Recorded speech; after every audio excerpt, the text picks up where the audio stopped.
রাঙামাটির কাপ্তাইয়ে চন্দ্রঘোনা খ্রিস্টিয়ান হাসপাতাল ও বেসরকারি উন্নয়ন সংস্থা হিল ফ্লাওয়ারের যৌথ উদ্যোগে পরিচালিত কম্প্রিহেন্সিভ কমিউনিটি হেলথ প্রোগ্রামের কার্যক্রম বিষয়ক মত বিনিময় সভা অনুষ্ঠিত হয়েছে। বিস্তারিত জয়নাল আবেদিনের তথ্যচিত্রে।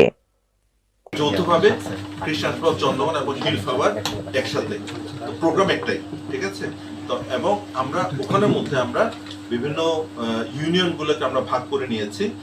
রাঙামাটির কাপ্তাইয়ে চন্দ্রঘোনা খ্রিস্টিয়ান হাসপাতাল ও বেসরকারি উন্নয়ন সংস্থা হিল ফ্লাওয়ারের যৌথ উদ্যোগে পরিচালিত কম্প্রিহেন্সিভ কমিউনিটি হেলথ প্রোগ্রামের কার্যক্রম বিষয়ক মতবিনিময় আলোচনা ও ডায়ালগ সভা অনুষ্ঠিত হয়েছে। সোমবার ২২ ডিসেম্বর দুপুরে রাঙামাটি সদর উপজেলার মগবান ইউনিয়নের টং ইকো রিসোর্টে এ সভা অনুষ্ঠিত হয়।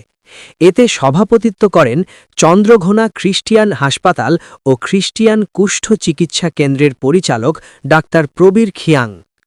অনুষ্ঠানে প্রধান অতিথি হিসেবে উপস্থিত ছিলেন কাপ্তাই সহকারী তথ্য অফিসার দেলোয়ার হোসেন। অবহিতিকরণ সভার শুরুতে প্রকল্পের সার্বিক কার্যক্রম তুলে ধরেন চন্দ্রঘোনা খ্রিস্টিয়ান হাসপাতালের কম্প্রিহেন্সিভ কমিউনিটি হেলথ প্রোগ্রামের প্রোগ্রাম ম্যানেজার বিজয় মার্মা। এ সময় হিল ফ্লাওয়ারের ব্যবস্থাপক অর্থ ও প্রশাসন সঞ্জিত তোনচঙ্গাও বক্তব্য প্রদান করেন। সভায় কাপ্তাই, রাঙ্গুনিয়া, রাজস্থলী, বিলাইছড়ি উপজেলা ও রাঙামাটি জেলায় কর্মরত প্রিন্ট ও ইলেকট্রনিক মিডিয়ার সাংবাদিকরা অংশগ্রহণ করেন। প্রকল্প সংশ্লিষ্টরা জানান, কম্প্রিহেন্সিভ কমিউনিটি হেলথ প্রোগ্রামের আওতায় মাঠ পর্যায়ে স্বাস্থ্যকর্মীদের মাধ্যমে প্রাথমিক স্বাস্থ্যসেবা প্রদান করা হচ্ছে। পাশাপাশি গর্ভবতী ও প্রসূতি মা এবং শিশুর স্বাস্থ্য ও পুষ্টি বিষয়ে সচেতনতা বৃদ্ধি, জেন্ডার সমতা, বাল্যবিবাহ প্রতিরোধ, নারীর প্রতি সহিংসতা রোধ, স্বাস্থ্য সচেতনতামূলক কার্যক্রম, জলবায়ু পরিবর্তন মোকাবিলা এবং সরকারি টিকাদান কর্মসূচিতে সহায়তাসহ নানামুখী কার্যক্রম বাস্তবায়ন করা হচ্ছে।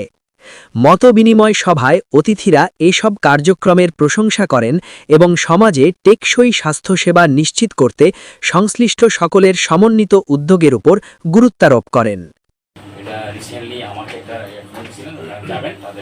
দেখবেন তাদের সুবিধাগুলো কি অসুবিধাগুলো সব কিছু তারা জাস্টিফাই হবে। সুতরাং আমি আপনাকে আরেকবার বলতে, আমার পরিচয়টা খুবই একটি মানুষ, উনি কিছু ওনার যে বলা বাহুল্য, মানে ধন্যবাদ আমি ছেড়ে বলতে চাচ্ছি না। তো উনিও যদি আবার এটা নবদর্পণে আনেন তাহলে আমরাও তৃণমূল পর্যায়ে গিয়ে এটা, কারণ যেহেতু এই কার্যক্রম করতে হলে এখানে এলাকা গেলে কোন সেবাটা পাবে সেটা হচ্ছে সামাজিক নিরাপত্তা বেষ্টনীর জন্য। যেহেতু আমাদের সরকারি যে প্রতিষ্ঠানগুলো রয়েছে সমাজ সেবা থেকে যদি বলি আমি, তারপরে আমাদের স্বাস্থ্য সেবার জন্য আমাদের উপজেলা হেলথ কমপ্লেক্স বলেন, কমিউনিটি, আমাদের সিএসসিপি যে এগুলো আছে সেগুলোর বিষয়ে মানে যথেষ্ট ভালোই চিকিৎসা পায়। ওনারা যেভাবে বলেছেন, কার্যক্রম সম্বন্ধে বলেছেন, প্রথমে ছিল এই প্রজেক্টটা হিল ফ্লাওয়ার এবং চন্দ্রঘোনা খ্রিস্টান হাসপাতালের কমিউনিটি হেলথ প্রোগ্রাম দুইটাই প্রজেক্ট একসাথে কাজ করছে। প্রথমে রাঙ্গুনিয়া কাপ্তাই ছিল, রাঙ্গুনিয়া সে প্রকৃত সাফল্যটা আসবে সে বিষয়ে আপনাদের কাছে মতামত চাচ্ছেন। এটি খুবই নিঃসন্দেহে একটি চমৎকার একটি আইডিয়া এবং কাজ করার যে স্পৃহা সেটি প্রমাণ করে। ধন্যবাদ জানাচ্ছি আমি কম্প্রিহেন্সিভ প্রোগ্রামের টিমকে, সেই সাথে সম্মানিত পরিচালক মহোদয়কে এবং সেই সাথে আমার প্রিয় সহকর্মী আপনারা যারা যৌথভাবে খ্রিস্টান চন্দ্রঘোনা এবং হিল ফ্লাওয়ার একসাথে প্রোগ্রাম একটাই, ঠিক আছে। তো এবং আমরা ওখানের মধ্যে আমরা বিভিন্ন ইউনিয়নগুলোকে আমরা ভাগ করে নিয়েছি। যেমন ধরেন আমাদের কাপ্তাই উপজেলাতে 5টা ইউনিয়ন আছে, কদমতলীতে একটা 6টা, এখন নতুন যুক্ত হয়েছে রাজস্থলীতে একটা ইউনিয়ন বাঙ্গাখালিয়া এবং বিলাইছড়ির একটা হচ্ছে ক্যাংটাছড়ি। এটাকে আমরা সমান ভাগে ভাগ করে নিয়েছি। মোট 4টা করে 8টা ইউনিয়নে আমরা কাজ করে থাকি। এটা হচ্ছে মূল বিষয়, ঠিক আছে, ক্লিয়ার হয়েছে না? তো দ্বিতীয় যে বিষয়টা হচ্ছে সেটা হচ্ছে যে আব্বাস ভাই একটা প্রশ্ন করেছে যে রাঙ্গুনিয়াতে যাতে করে আমরা আরো বৃদ্ধি করতে পারি কিনা।